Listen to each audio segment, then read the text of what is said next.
Jāpiemina tas, ka tas jau nav šodien vai vakar noticis, tas jau ir gada periods, un tas jau atstāja sekas. Tad mēs kaut kādus pirmos secinājumus jau varam izdarīt, un atceroties kaut vai to pirmo Covid vilni pagājušā gada martā, tad tur arī kaut kādas, runājot ar kolēģiem, pats darbojoties attālināti un dažādos formātos, tad jau pēc mēneša vai pusotra jau varēja redzēt, ka jaunieši ir zaudējuši to fizisko formu. Tas kopējais fons, viņš ir ar tendenci uz leju, protams, dažādi tie gadījumi jāstāsta individuāli, un ir vecāki, kas lielu lomu iegulda pie tā, lai tas bērns būtu aktīvs, un ģimenes ietvaros tās aktivitātes tiek veidotas. Tajā pašā laikā ir jau arī kādi treneri, kas tieši mēģina tās āra treniņus organizēt un nezaudēt to interesi arī jauniešiem, bet pats arī esmu bijis vairākos āra stadionos un laukumos, un es redzu to treneru sejas, kādas viņas izskatās, kad viņiem atkal jādod tas vingrinājums, kur viņš zina, ka viņš savu sporta veidu treniņus nav vadījis gadu, un tagad vai 7 mēnešus iekšējās sporta zāles, tad to visu var nolasīt no ķermeņa valodas gan treneriem, gan tiem jauniešiem. Tā kā sekas ir ļoti nopietnas. Profesionālā ievirze sporta veidos tā ļoti izteikti cieši, jo ir tehniskie sporta veidi, kur tie tehniskie elementi ir 10 000 reižu jāatkārto, lai būtu tā meistarība. Un tad vecumā, kur ir, teiksim, tas brīdis, kad ir jātīsta speciālā koordinācija, speciālā tehnika, tad gadu ir bijusi pauze, tad tas noteikti arī ilgtermiņā atstās tādu robu. Dažādi profesionālai klubi šobrīd trenējās un pierāda to, ka to var izdarīt.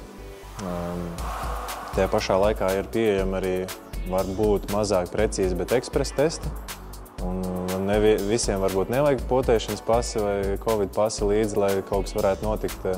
Iespējams, kad var strādāt arī ar ekspresa testiem, un to ir iespējams izdarīt.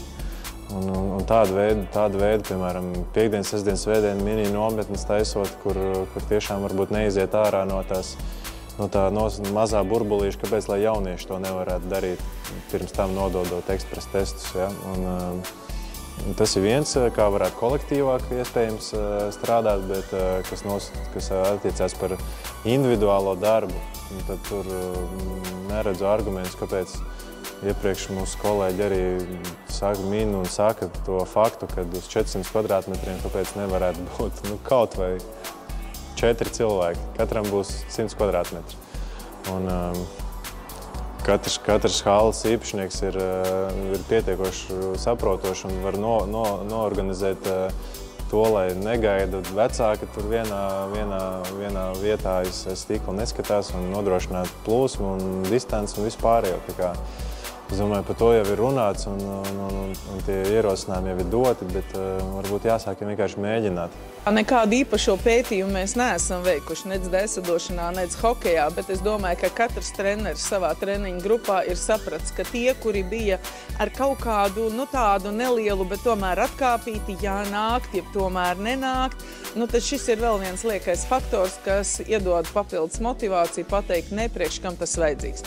Otra tāda kritiska situācija varētu būt tiem, kuriem sasniegumi jau sāk parādīties, un tagad vajadzētu būt tā izaugsmē lielākai un tā kā atkrīt. Ja? Tas apmēram tā kā vienas sacensības zaudē, otras, trešās, ceturtās. Cik ilgi tad tu motivēsies darboties, ja principā sanāk, ka tu nevari.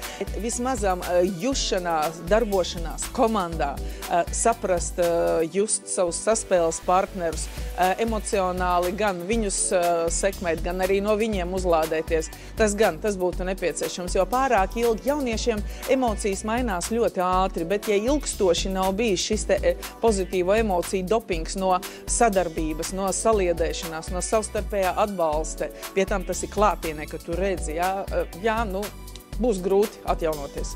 Nu jā, ledus sporta veidi, es domāju, ka mēs vienlīdz sekmīgi varētu darboties tā, kā bija. Piemēram, daislidošanā bija iespēja individuālos treniņus realizēt.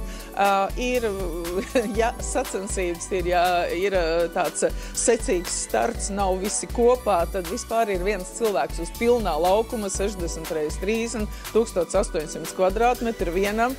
Un daislidošanā sacensības arī norit, ka viens noslido, un pēc tam nāk otrs, un pēc tam nāk trešais. Hokejā mazliet ir savādāk, tur ir šis saspēles moments, bet es esmu vairāk kā pārliecināta, ka katra federācija spēj un var izstrādāt droši šos epidemioloģiskos noteikumus. Jā, mēs varam neuzturēties tik ilgi ģērbtuvēs, jā, arī ļoti daudz hokejas, esmu redzējis arī āra laukumos, ir iemācījušies ģērbties jau mājās, mašīnās, braukt ar slidu uzlikām ar ritentiņiem. Tātad faktiski mēs varam neiet ģērbtuvēs, bet darbam būtu jāatgriežas, jo neviena skriešana, neviena lēkāšana neaizvietos slidas izjūtu un ledus izjūtu kā tādu. Šeit es redzu problēmas, kad no šīs ilgstošās mājasēdes, kur īstenībā daudz bērniem ir jāmācās, ir sevišķi vecākajās klasēs, viņiem vairs nav laika sporta aktivitātēm.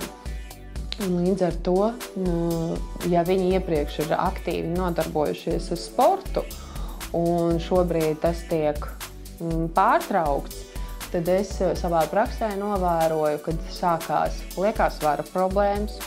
Un, kā zināms, liekais svars savukārt tālāk noved pie cukurdiabēta riska, kas ir diezgan smaga saslimšana. Tāpat arī ir pierādīts, ka nākotnē attīstās kardiovaskulārās saslimšanas, paaugstinās asinsspiediens. Un kas, protams, vēl šobrīd ir novērojams, kad daudziem pusauģiem un arī jau mazāka vecuma bērniem sāk attīstīties depresijas nomākuma pazīmes.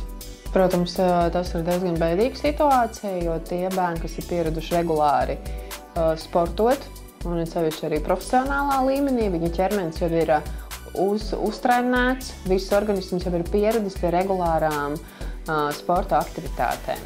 Līdz ar to, pārtraucot šo sportošanu diezgan ilgā laika posmā, tas, protams, rada arī izmaiņas pašam organismam. Sirds, kura bija visu laiku pieradusi, šobrīd atpūšās.